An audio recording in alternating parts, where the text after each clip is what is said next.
धर्म ज्ञान के दर्शकों का स्वागत है। मैं हूं आपके साथ कविता राणा। आधे से भी देखिए ज्यादा साल ये बीत चुका है और अब तक का ये साल यानी कि 2022 काफी उतार चढ़ाव रहा। साल की शुरुआत में ही मां वैष्णो देवी के धाम में ऐसी भगदड़ मची कि 12 से भी ज्यादा लोगों की मौत हो गई। इंडिया गेट के अमर जवान ज्योति राष्ट्रीय युद्ध स्मारक में तब्दील हुई। फिर फरवरी आते आते हिजाब को लेकर देश में बवाल मचा। मार्च के महीने में बीजेपी ने 4 राज्यों में जीत का स्वाद चखाई था कि अग्निपथ को लेकर विरोध झेलना पड़ा और ऊपर से ज्ञानवापी मस्जिद का विवाद, जिसमें नुपुर शर्मा के बयान ने आग में घी डालने वाला काम कर दिया और अब सर धड़ से जुदा करने वाली खतरनाक मानसिकता से लड़ना पड़ रहा है। तो ये सिर्फ 6 महीनों का ट्रेलर है, पिक्चर अभी भी बाकी है। जी हाँ, और इस पिक्चर में इन दिनों एक ऐसी शख्सियत की एंट्री हो चुकी है जिनकी सच होती भविष्यवाणी को पूरी दुनिया देख रही है। जी हाँ, इस वक्त सोशल मीडिया में बुल्गारिया की जानी मानी भविष्यवक्ता, जिन्हें दुनिया नास्ट्राडामस फ्रॉम द बाल्कन के नाम से भी जानती है, बाबा वेंगा सबसे ज्यादा ट्रेंड कर रही है। हम उन्हीं बाबा वेंगा की बात कर रहे हैं जिन्होंने महज 12 साल की उम्र में अपनी दोनों आंखों की रोशनी खो दी थी। बचपन में रेत का एक ऐसा बवंडर आया जिसने आंखों की रोशनी छीन ली, लेकिन कुदरत ने भविष्य में झांकने की अद्भुत शक्ति दी। दुनिया से अनजान, आसपास क्या चल रहा है, क्या हो रहा है, कुछ पता नहीं, फिर भी बाबा वेंगा ये बताने में सक्षम थी कि भविष्य में क्या होने वाला है। और अपनी इसी ताकत के बल पर बाबा वेंगा ने साल 5069 तक की कई भविष्यवाणियां की। लेकिन हैरान करने वाली बात यह है कि ये दुनिया उनकी 75% भविष्यवाणियों को हकीकत में तब्दील होती देख चुकी है।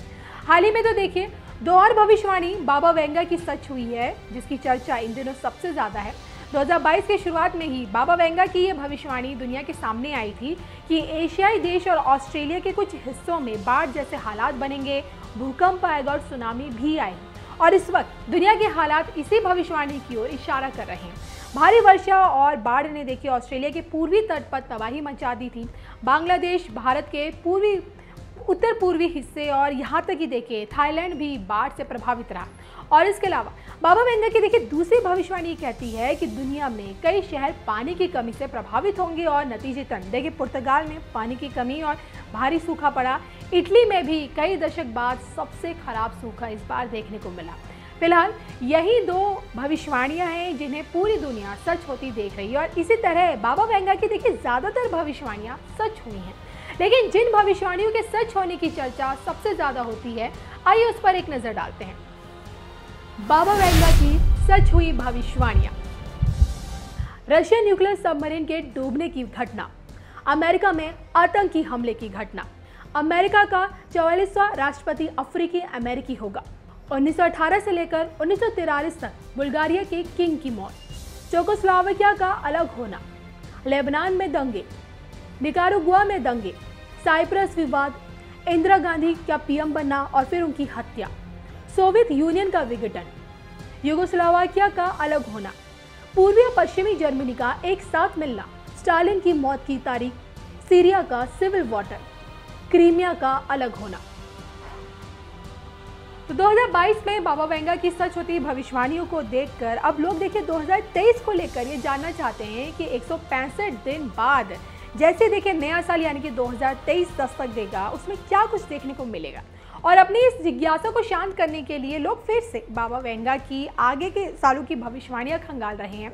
और 2023 को लेकर बाबा वेंगा की भविष्यवाणी ये कहती है कि धरती के कक्ष में बदलाव आएगा। हालांकि देखिए ये बदलाव किन कारणों से होगा ये तो वक्त बताएगा, लेकिन इसके बाद आगे क्या कुछ होगा, आइए इस पर भी एक नजर डालते हैं। साल 2025 में यूरोप की आबादी करीब करीब 0 हो जाएगी। साल 2028 में ऊर्जा के नए स्रोत की तलाश में इंसान शुक्र पर पहुंचेगा। बुध की तरफ एक मानव अंतरिक्ष मिशन जाएगा। 2033 में पृथ्वी की बर्फ की विशाल परत गल जाएगा। 2043 में यूरोप में पूरी तरह से इस्लामी खिलाफत कायम हो जाएगी। दुनिया की अर्थव्यवस्था मुस्लिम शासन के अधीन होगी। 2046 में इंसान हर अंग का निर्माण करना सीख जाएगा। अंगों का बदलना इलाज का अहम हिस्सा बन जाएगा। 2067 में एक मस्जिद पर हमला होने के बाद अमेरिका अभूतपूर्व हथियार का इस्तेमाल करेगा और इससे तापमान अचानक गिर जाएगा। 2111 में इंसान और रोबोट मिल जाएंगे और उन्हें साइबोर्ग्स कहा गया है। 2154 में कृमिक विकास के चलते जानवर अंधे इंसान बन जाएंगे। 2170 में पृथ्वी अभूतपूर्व सूखे का सामना करेगी। 2196 में एशिया और यूरोप के लोगों के मिलने से इंसान की एक नई नस्ल बनेगी। 2201 में सूर्य की नाभिकीय क्रियाओं में बदलाव आएगा, सूर्य फीका पड़ने लगेगा और तापमान गिरने लगेगा। 2078 में टाइम ट्रैवल संभव हो जाएगा, दूसरे ग्रहों से संबंध बनेंगे। 2080 में दो कृत्रिम सूर्य आपस में संघर्ष करेंगे और पृथ्वी पर अंधकार छा जाएगा। 3005 में मंगल पर युद्ध होगा। तो नास्ट्राडामस की तरह बाबा वेंगा का जीवन भी काफी रहस्यमय रहा। कोई पता नहीं लगा पाया कि आखिर कैसे कुछ सुने और बिना कुछ देखे बाबा वेंगा भविष्यवाणियां क्या करती थी। हालांकि नास्ट्राडामस की तरह बाबा वेंगा ने भविष्यवाणियों पर कोई किताब नहीं लिखी। उनके मन में जो बातें आती थी वो बातें वो अपने अनुयायियों के साथ शेयर करती थी और इस तरह से उनके अनुयायी दुनिया के सामने उनकी भविष्यवाणी लेकर आए और वक्त वक्त पर एक एक भविष्यवाणी सच होती गई। वैसे आपको बाबा वेंगा और उनकी भविष्यवाणियों में कितनी सच्चाई लगती है, कमेंट करके जरूर बताइएगा। हम अपनी आजादी के 75 वर्ष का पर्व मना रहा है। अगले 25 वर्षों में भारत जिस ऊंचाई पर होगा उसका रोड मैप बना रहे हैं। और आज जब मैं बुंदेलखंड की धरती पे आया हूं, झांसी की रानी लक्ष्मीबाई के इलाके में आया हूं, यहां से इस वीर भूमि से मैं हिंदुस्तान के 6 लाख से भी ज्यादा गांव के लोगों को करबद्ध प्रार्थना करता हूं कि आज जो हम आजादी का पर्व मना रहे हैं, इसके लिए सैकड़ों वर्षों तक हमारे पूर्वजों ने लड़ाई लड़ी है, बलिदान दिए हैं, यातनाएं झेली है। जब 75 वर्ष है, हमारा दायित्व बनता है अभी से योजना बनाए।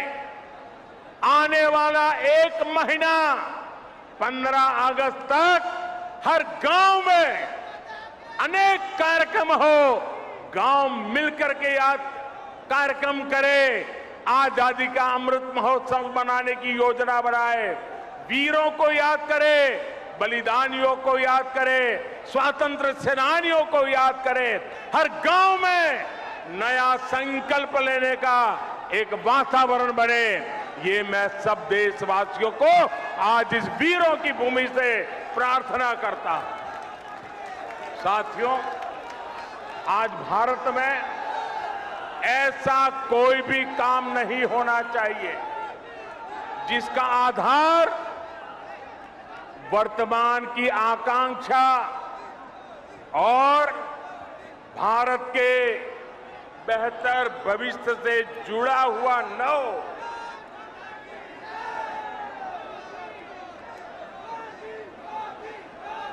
हम कोई भी फैसला लें, कोई भी निर्णय लें, कोई भी नीति बनाए, इसके पीछे सबसे बड़ी सोच यही होनी चाहिए कि इससे देश का विकास और तेज होगा।